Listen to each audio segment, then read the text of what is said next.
40টা সমষ্টিত সবতো বুথ সন্মিলনী হ'ব আৰু আজি 4টা সমষ্টিত দতমা ফকিৰাগ্ৰাম চৰাইবিল আৰু কচুগাঁও 4টা সমষ্টিত আমাৰ বুথ সন্মিলনী হৈছে আৰু প্ৰত্যেকটো বুথ সন্মিলনীত 2500 পৰা 3000 বুথ কৰ্মী উপস্থিত থাকিব। আজি ফকিৰাগ্ৰামত আহি মই দেখিলোঁ যে 2020 বা তাৰ আগত দলৰ স্থিতি যি আছিলে ইয়াতকৈ 100 গুণ দলৰ স্থিতি ভাল হৈ গ'ল আৰু মই হিচাপ পালোঁ 95টা বুথ কমিটি আছে 95টা বুথ কমিটি সবে উপস্থিত আছে আৰু ৰাইজ আমাৰ কৰ্মকৰ্তাসকলৰ উৎসাহ আৰু তেখেতসকলৰ যি কনফিডেন্স এটো দেখিবলৈ পাইছোঁ। গতিকে বিটিআৰ অঞ্চলৰ ৰাইজে যেটো এটা সপোন দেখিছিলে UPPLক লৈ পেলাই শান্তি প্ৰতিষ্ঠা কৰা সমন্বয় ঘূৰাই আনা আৰু আগৰ চৰকাৰৰ যেটো দুৰ্নীতি অপশাসন হিংসা দমন নীতি এইবিলাক উফৰাই পেলাই এটা শান্তিৰ বিটিআৰ গঢ়িব লাগে। এই ক্ষেত্ৰত বিটিআৰ ৰাইজৰ সপোন মই ভাবো 100%য়ে ফুলফিল হৈছে আৰু গণতান্ত্ৰিক বাতাবৰণ যেটো নাছিলে BPFৰ সময়ত কোনো মুকলিকৈ কথা ক'ব পৰা নাছিলে ভুল কথাকো আঙুলি দেখাই দিব পৰা নাছিলে আৰু আজি সবে মুকলিকৈ কথা ক'ব পৰা হ'ল কেম্পিং কৰিব পৰা হ'ল মেল মিটিং কৰিব পৰা হ'ল সব কথা ক'ব পৰা হ'ল এই পৰিৱেশটো আমি ঘূৰাই আনিলোঁ। গতিকে ভাৰতবৰ্ষটো মাদাৰ অফ ডেমক্ৰেসি বুলি কোৱা হয় আৰু মাদাৰ অফ ডেমক্ৰেসিৰ কোনবা এটা 5টা ডিস্ট্ৰিক্টত যদি ইমান গণতন্ত্ৰৰ পৰিৱেশটো নাথাকে ইয়াতকৈ দুৰ্ভাগ্যজনক একো নাছিলে। গতিকে সেইখিনি কাম হৈ গ'ল এতিয়া লাহে লাহে উন্নয়নৰ কাম বহুত আগবাঢ়িছে শিক্ষা দীক্ষাৰ পৰা আদি কৰি সব আগবাঢ়িছে। গতিকে UPPL মডেল অফ পলিটিক্সটো আমাৰ শান্তি নিৰাপত্তা সমন্বয় আৰু উন্নয়ন এই চিন্তাটো লৈ এই উদ্দেশ্যটো আগত লৈ আমি কাম কৰি যাম। চাওক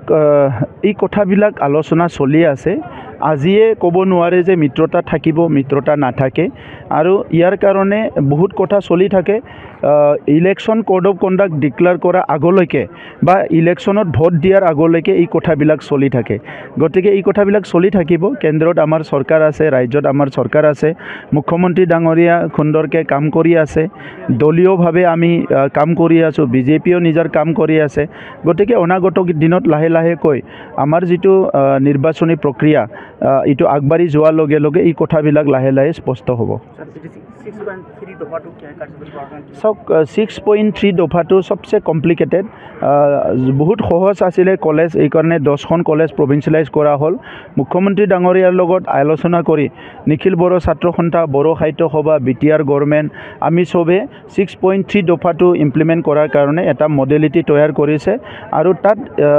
নিড বেসটো চাই পেলাই প্ৰয়োজন অনুযায়ী কোনটো LP স্কুল কোনটো ME স্কুল কোনটো হাই স্কুল প্ৰভিন্সিয়েলাইজ হ'ব লাগে ইয়াৰ এটা লিষ্ট প্ৰস্তুত কৰা হৈছে। মই আশা ৰাখিছোঁ যে এটো কম সময়ৰ ভিতৰতে কাৰ্যকাৰী কৰা হ'ব।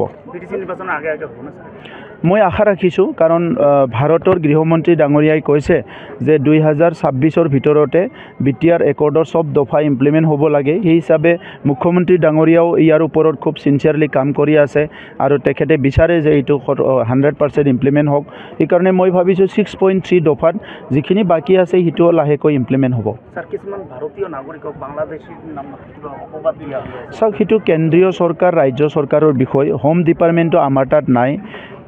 গতিকে আমি বহুত বিষয়টো কথা কোৱাটো ঠিক নহয় ৰাষ্ট্ৰখনে ৰাজ্যখনে দেশৰ নিয়ম নীতি হিচাপত দেশৰ পলিচি হিচাপত যিবিলাক কাম কৰে তাত আমি ইন্টাৰফিয়াৰ কৰিব নালাগে আৰু আমাৰ অঞ্চলত বহুতখিনি ডাঙৰ এটা কিবা সাংঘাতিক হৈছো ইটো নহয় কিছুমান 4-5 জন মানুহক ধৰিছে কাবা এৰিয়াও দিছে খুদপুচ কৰিছে গতিকে হিটো আমি পৰ্যবেক্ষণ কৰি আছো আৰু ইটো যদি অলপমান বেছিকে প্ৰবলেম হয় তো মই মুখ্যমন্ত্ৰী ডাঙৰীয়াৰ লগত নিশ্চয় কথা পাতিম।